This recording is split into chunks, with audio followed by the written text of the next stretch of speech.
Ya, balik lagi dengan aku dan Mbak Eva. Iya. Obrolan kita bakalan makin seru nih Mbak.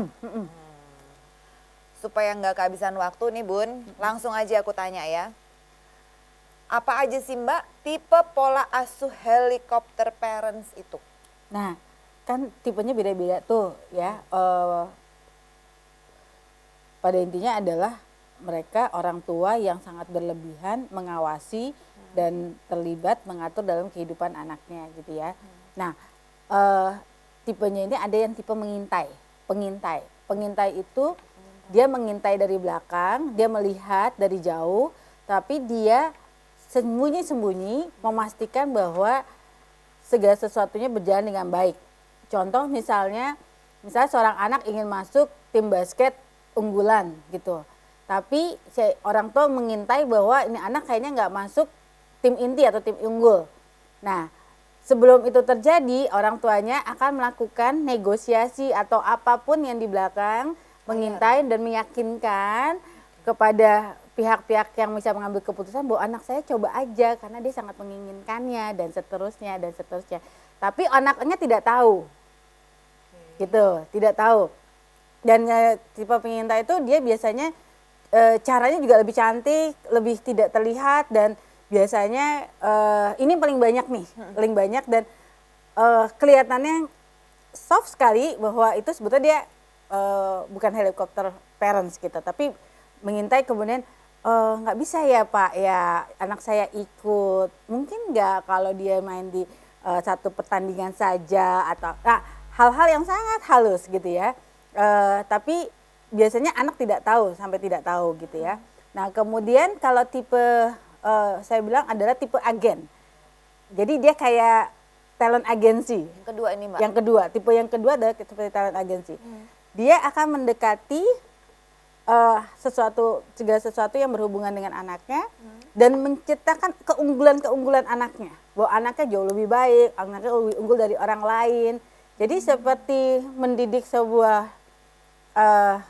talent ya, yang kemudian dia jaga, kemudian dia unggulkan dan dia jual kepada yang sesuatu yang sesuai dengan target atau tujuan yang dia harapkan. Misalnya dia kepengen anaknya jadi apa ya seperti itulah, jadi agensi untuk supaya misalnya dia pengen jadi masuk ke kedokteran, ya gimana caranya bisa masuk ke kedokteran, dia cari peluang, dia cari ini, dia bilang mengunggulkan dan menggunakan semua data-data yang fakta maupun data yang ada tentang anaknya sehingga anak saya ini layak loh gitu. Nah itu adalah sebetulnya disebut dengan tipe agen, tipe agensi lah gitu ya. Terakhir ini adalah tipe yang paling agresif. Itu adalah tipe yang paling agresif di mana dia tidak tanda aling-aling untuk menunjukkan bahwa ini yang harus dilakukan dan seterusnya, dan itu yang biasanya lebih agresif dan lebih terbuka untuk menunjukkan bahwa apa yang dia inginkan dan pengaruh apa yang bisa dia lakukan untuk bisa mencapai kebutuhan atau tuntutan anak supaya apa yang anak inginkan terjamin masa depannya. Tipe ini sebetulnya penuh kasih sayang, penuh terlibat, penuh perhatian gitu ya. Tanpa disadari itu juga berdampak pada tumbuh kembangnya di usia dewasa nanti. Gitu ya. Kasihan juga anaknya ya pada akhirnya. Kasihan juga, tapi juga orang tua nggak bisa, mungkin batasannya belum, mereka nggak sadar bahwa mereka itu berdampak bagus, loh, gitu. Untuk dilakukan dalam jangka waktu lama itu kurang bagus. Gitu. Dan yang paling dominan ada di masyarakat kita ini tipe pengintai ini ya? Iya, karena itu paling halus, paling nggak kelihatan. Paling banyak, cuman tipe talent agency agresif ini Mbak pernah nemu case-nya? Pernah, dan itu berbeda-beda. Maksudnya mereka datang bukan sebagai tipe, tapi dari anak yang punya dampak di usia dewasanya datang konseling, kemudian setelah dirunut, tipe dari keluarga yang mana, seperti itu. Gitu. Dan ini nih apa ya Mbak tadi kata-katanya yang pas tuh, dari fenomena ini munculnya nih sejak berapa tahun belakangan sih Mbak?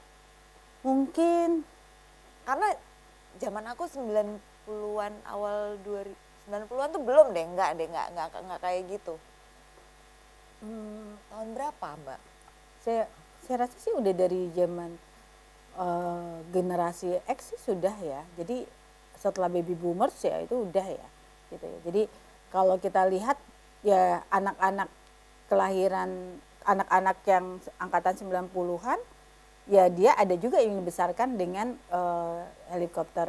Tapi nggak sesignifikan sekarang gitu ya. Kalau sekarang memang iya sih. Aku ya kalau ya makin ke sini mungkin kalau dulu sifatnya yang paling muncul adalah tipe agensi atau tipe agresif. Udah jelas deh kalau kita udah tahu kalau orang tuanya tergantung trahnya, tergantung inilah, tergantung seberapa besar pengaruh orang tuanya mempengaruhi di dalam helikopter parents tadi. Tapi kalau sekarang tidak ada lagi tuh sosial ekonomi yang bagaimanapun juga bisa saja menampilkan peran seperti helikopter parents. Tapi biasanya sih memang sosial ekonomi menengah ke atas.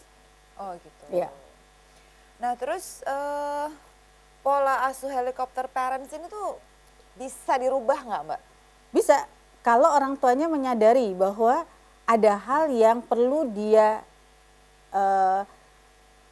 harus perbaiki di dalam mendampingi anak mereka. Bahwa anak mereka sudah ada fasenya anak mereka perlu sampai didampingi secara detail, tapi juga mereka juga menyadari bahwa kemandirian itu juga penting untuk mengantarkan mereka menjadi dewasa yang mandiri.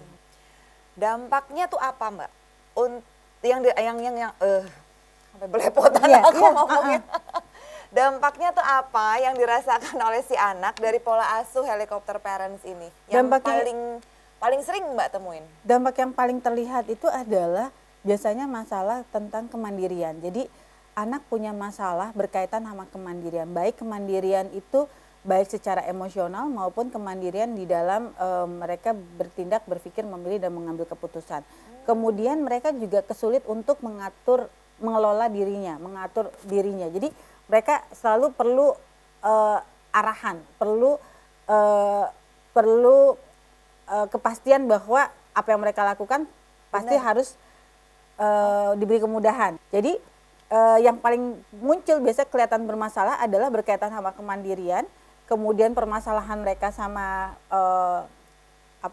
dengan hubungan interpersonal mereka, apakah mereka bermasalah sama di kantor, di pekerjaannya, di pendidikannya, pada saat mereka dituntut untuk mandiri.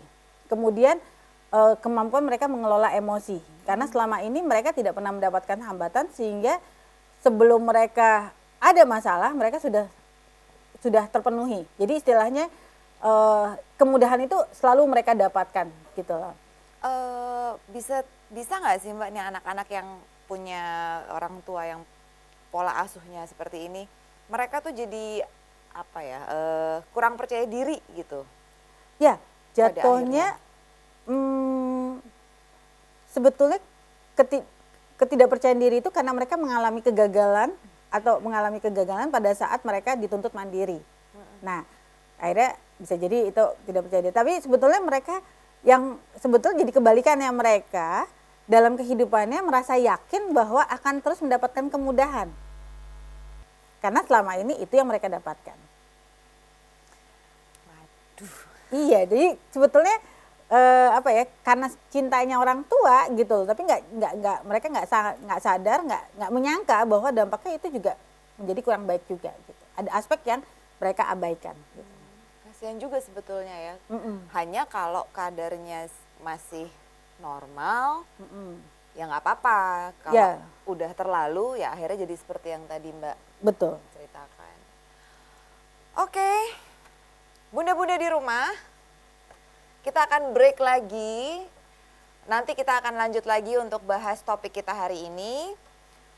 Pola asuh helikopter parents ya bunda-bunda ya. Mudah-mudahan yang barusan disampaikan sama Mbak Eva itu juga jadi informasi baru untuk bunda. Untuk saya sih iya. Jangan kemana-mana, tunggu kita.